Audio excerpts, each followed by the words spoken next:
Hello friend, আসসালামু আলাইকুম। কেমন আছেন আপনারা? আশা করি সবাই ভালো আছেন। আমি আলহামদুলিল্লাহ আল্লাহর অশেষ রহমতে ভালো আছি। আজকে আপনাদেরকে দেখায় দেবো বিকাশের পিন নাম্বার কীভাবে চেঞ্জ করতে হয়।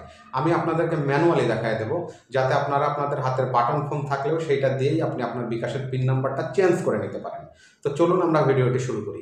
বিকাশের পিন নাম্বার চেঞ্জ করার জন্য আপনাকে প্রথমেই ডায়াল করতে হবে *247#। আমি আমার মোবাইল থেকে *247# ডায়াল করতেছি। এখানে দেখেন বিকাশের মেনুগুলো চলে আসছে। এখানে আপনাকে এখন 9 নাম্বার মাই বিকাশ এই অপশনটা আপনাকে সিলেক্ট করতে হবে। আমি 9 নাম্বার মাই বিকাশটা সিলেক্ট করতেছি।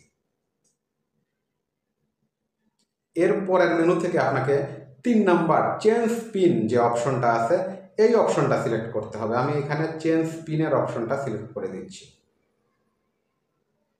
এখন বলতেছে আমার পুরাতন যে পিন নাম্বারটা ছিল সেই পিন নাম্বারটা এখানে দেওয়ার জন্য। তো আমার পুরাতন যে পিন নাম্বার ছিল আমি সেই পিন নাম্বারটা এখন এখানে দিয়ে দিব। এখন বলতেছে যে ইন্টার এ 5 ডিজিট নিউ পিন, আপনাকে নতুন 5 ডিজিটের পিন নাম্বারটা প্রবেশ করাতে বলতেছে। এইখানে আপনার নতুন পিন নাম্বারটা দিতে হবে, আপনি যে পিন নাম্বারটা সেট করবেন। তো আমি আমার নতুন পিন নাম্বারটা এখানে দিয়ে দিচ্ছি। নতুন পিন নাম্বারটা কনফার্ম করার জন্য আবার প্রবেশ করাতে বলতেছে। তো আমি আমার নতুন পিন নাম্বারটা এখানে আবার দিয়ে দেব। দেখুন আমার বিকাশের পিনটা সাকসেসফুলি চেঞ্জ হয়ে গেছে। অনেক সময় আপনাদের চেঞ্জ করার সময় হয়তো 2-1বার ট্রাই করা লাগতে পারে, কানেকশন প্রবলেম দেখাতে পারে। তো যদি এই রকম আসে তাতে কোনো সমস্যা নেই, আপনি 2বার চেষ্টা করবেন, 1বার চেষ্টা করবেন, দেখবেন যে হয়ে গেছে।